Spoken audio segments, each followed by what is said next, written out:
Yo, what is going on, everyone? My name is Nick, or the Notorious Fantasy, and in today's video, I'm bringing you guys Week 16 quarterback rankings for fantasy football in 2020. Inside this video, I'm going to be talking about my top 20 ranked quarterbacks for week number 16 of the 2020 fantasy football season. This video does not include the two quarterbacks that played on the Christmas game because, in my opinion, there's no need to include them. I'd rather just include two other guys to kind of adjust the rankings. So understand that Breeze or Kirk Cousins will not be in this video. If you guys do end up enjoying this video at any point, please make sure that you hit that subscribe button down below. Not only is it free, I put out content every single day to help you guys win that 2020 fantasy football championship. And real quick, before we get deep into it, I'd like to give you guys a quick word from my friends and my sponsor over at OverlayDFS.com. OverlayDFS.com is the best place to play daily fantasy sports on the whole World Wide Web. Now, there's two options on their website. You got the progressive tournaments, which I talked about in last week's videos. In this week's videos, we're going to be talking about the match-up shop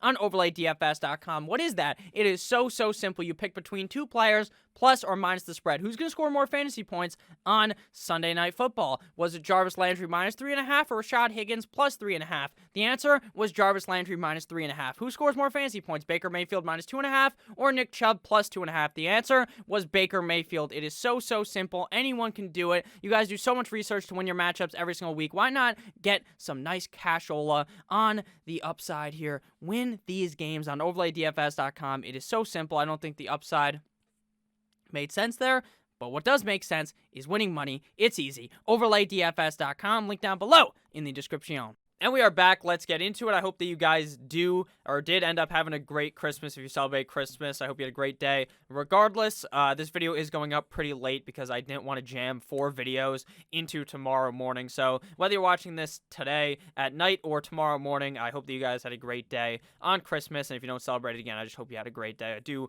appreciate all the support we've been seeing, but let's get into it. Don't want to drag this out for too long. On the first page here, we got quarterbacks 1 through 12. Kicking off at number 1, we have Patrick Mahomes versus the Atlanta Falcons. To me, this was kind of a no-brainer. We did see the Atlanta Falcons play very well last week up against the Tampa Bay Buccaneers and Tampa Bay Tom Brady, and this is definitely a game that I could see the Atlanta Falcons maybe getting a little close, where Patrick Mahomes is definitely going to have to air the ball out all game, but it doesn't typically matter for Mahomes whether he throws the ball for just the first half of the game or the whole game. This guy's going to put up a whole lot of fantasy points, and up against one of the worst defenses in the NFL. This is a very safe pick at quarterback number 1. And number 2, we have Mr. Discount Double Check, the State Farm God.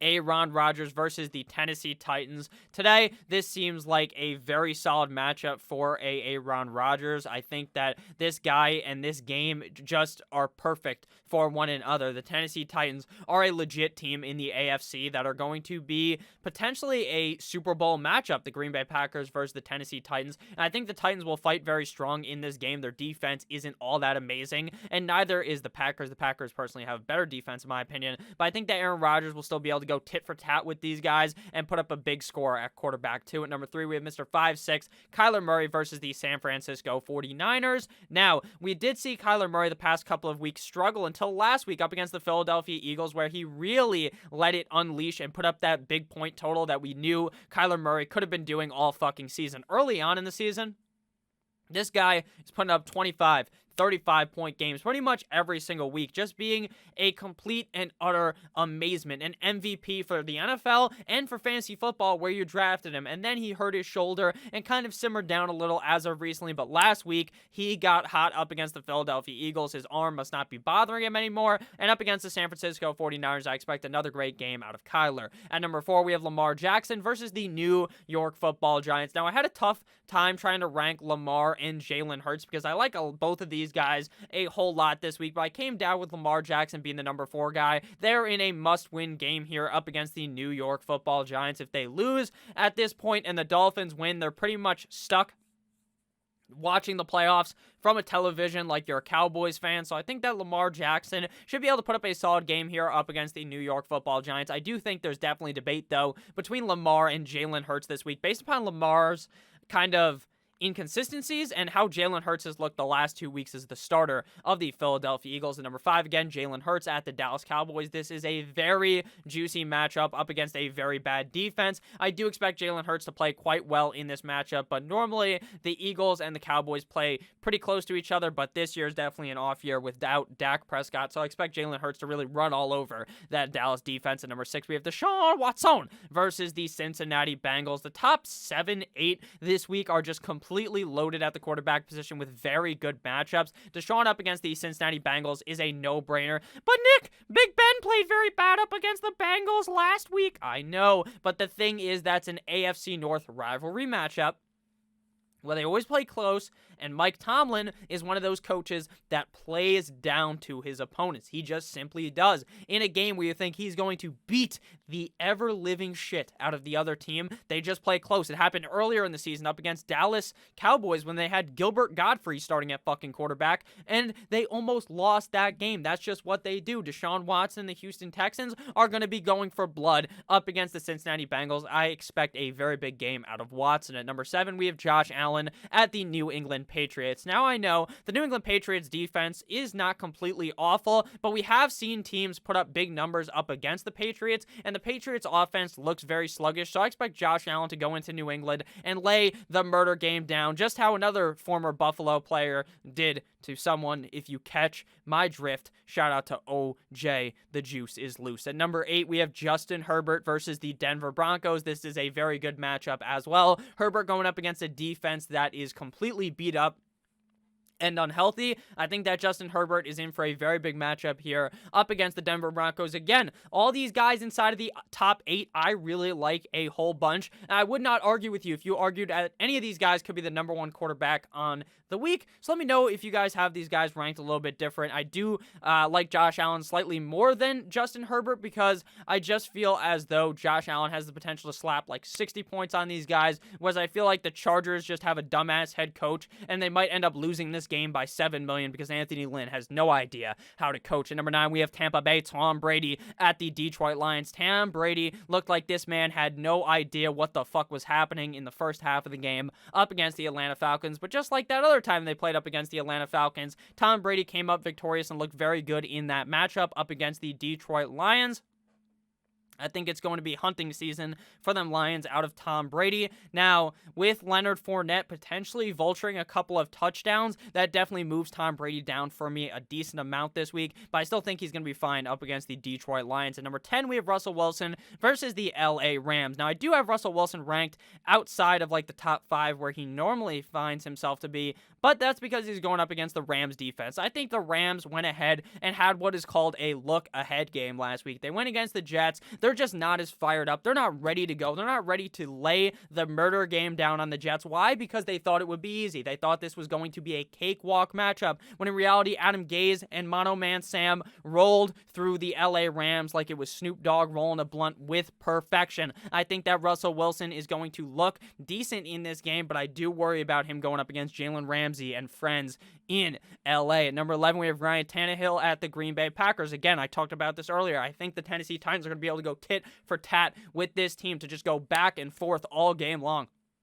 A very high-scoring game. But what could also happen is Mr. Tractorcito, a.k.a. Derrick Henry, rushes for like 250 yards and 4 touchdowns, and then Ryan Tannehill gets completely cucked. Now, Ryan Tannehill is a completely safe quarterback in this matchup because I expect at least 2 touchdowns out of him in this matchup. There's definitely just the worry that kind of weighs him down, being that Derrick Henry is such a fucking beast in the winter, and it's going to be quite cold in Green Bay. At number 12, we have Baker the Faker Mayfield at the New York Football Jets. Now, unlike last week, I thought Jared Goff would be fine, and then they'd just be up by 1 million, and then they would just run the ball out of the whole game.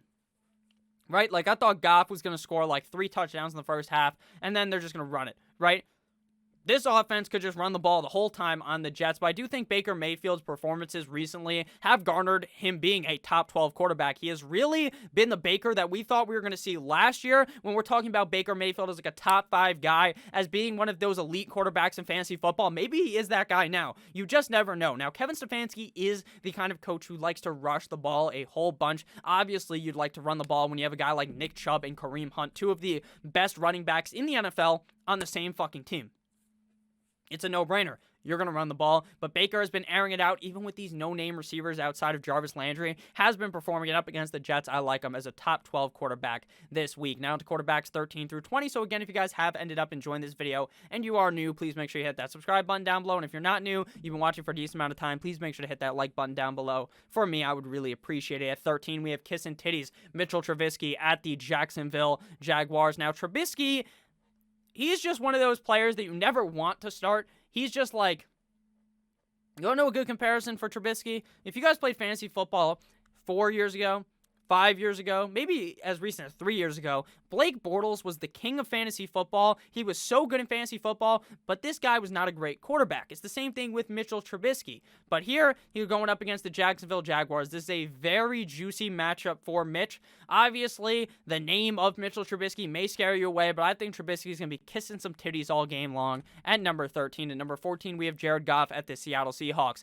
Now, I talk about this every week. It is the Jared Goff theorem, the Goffinator theorem. Jared Goff and the LA Rams either look like they are going to win the fucking Super Bowl, or they look like they don't even deserve to be on the field or share a field with another NFL team. That honestly is what the Rams look like. I don't know why this ends up happening. Is it because of Goff? Is it because of the coaching? I have no idea. But Goff is so 50-50 on if he's going to be good or not. I moved him down here to number 14 because I would be very, very nervous to be starting Jared Goff in my fantasy football championship. But again, you somehow survived up against the Jets, but up against Seattle is a juicy matchup. I just don't know how this game is going to work for the LA Rams. At number 15, we have Matty Ice Baby dun dun dun dun dun dun dun at the Kansas City Chiefs. Matt Ryan is one of those quarterbacks that's going to throw for 1,000,000 yards every single game, but you're never too sure how many touchdowns he's going to end up throwing, because they might just be getting their back blown out by the Kansas City Chiefs, and he has to throw the ball late in the game, and then there's just no touchdowns coming for it, all interceptions. But maybe they're crawling back from behind, and Ryan is throwing all types of tugs all over the field.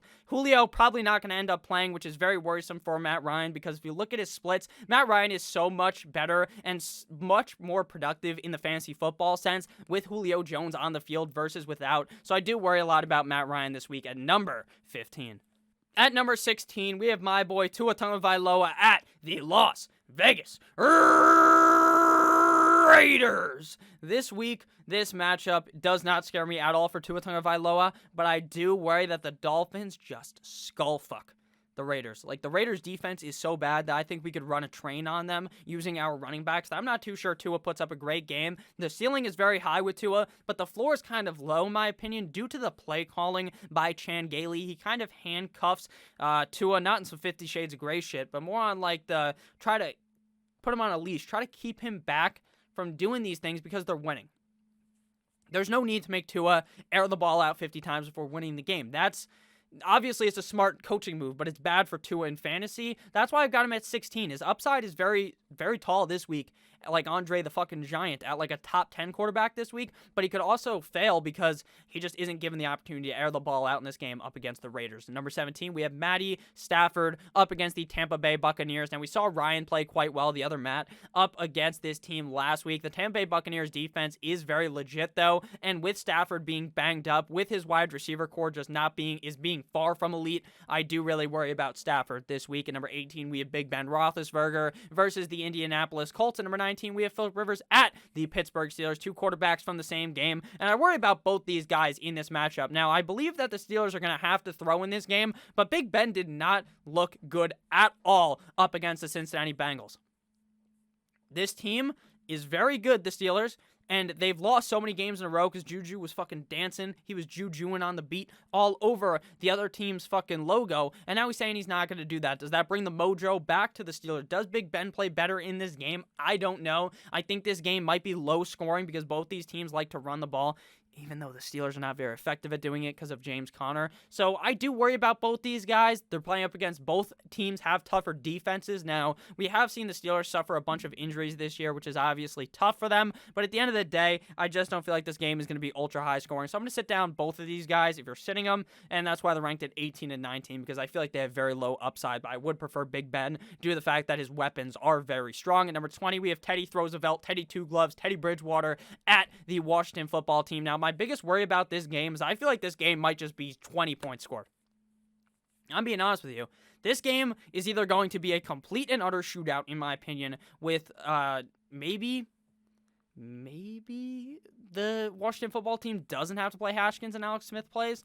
Maybe they throw a million touchdowns, or the same thing happens with the Panthers offense. They could score a million points, or they could score 0 up against the Washington defense. The Panthers defense is no joke either. I just don't expect this to be a very high-scoring game, so I don't really like Teddy Bridgewater at all in this matchup. So let me know what you guys thought about this video. Let me know if you enjoyed. I know it's pretty late at night, so I try to get this out real quick. I love you all. Have a great rest of your guys' day. OverlightDFS.com. Merry fucking Christmas. Happy holidays. I love you all. As always, good boy.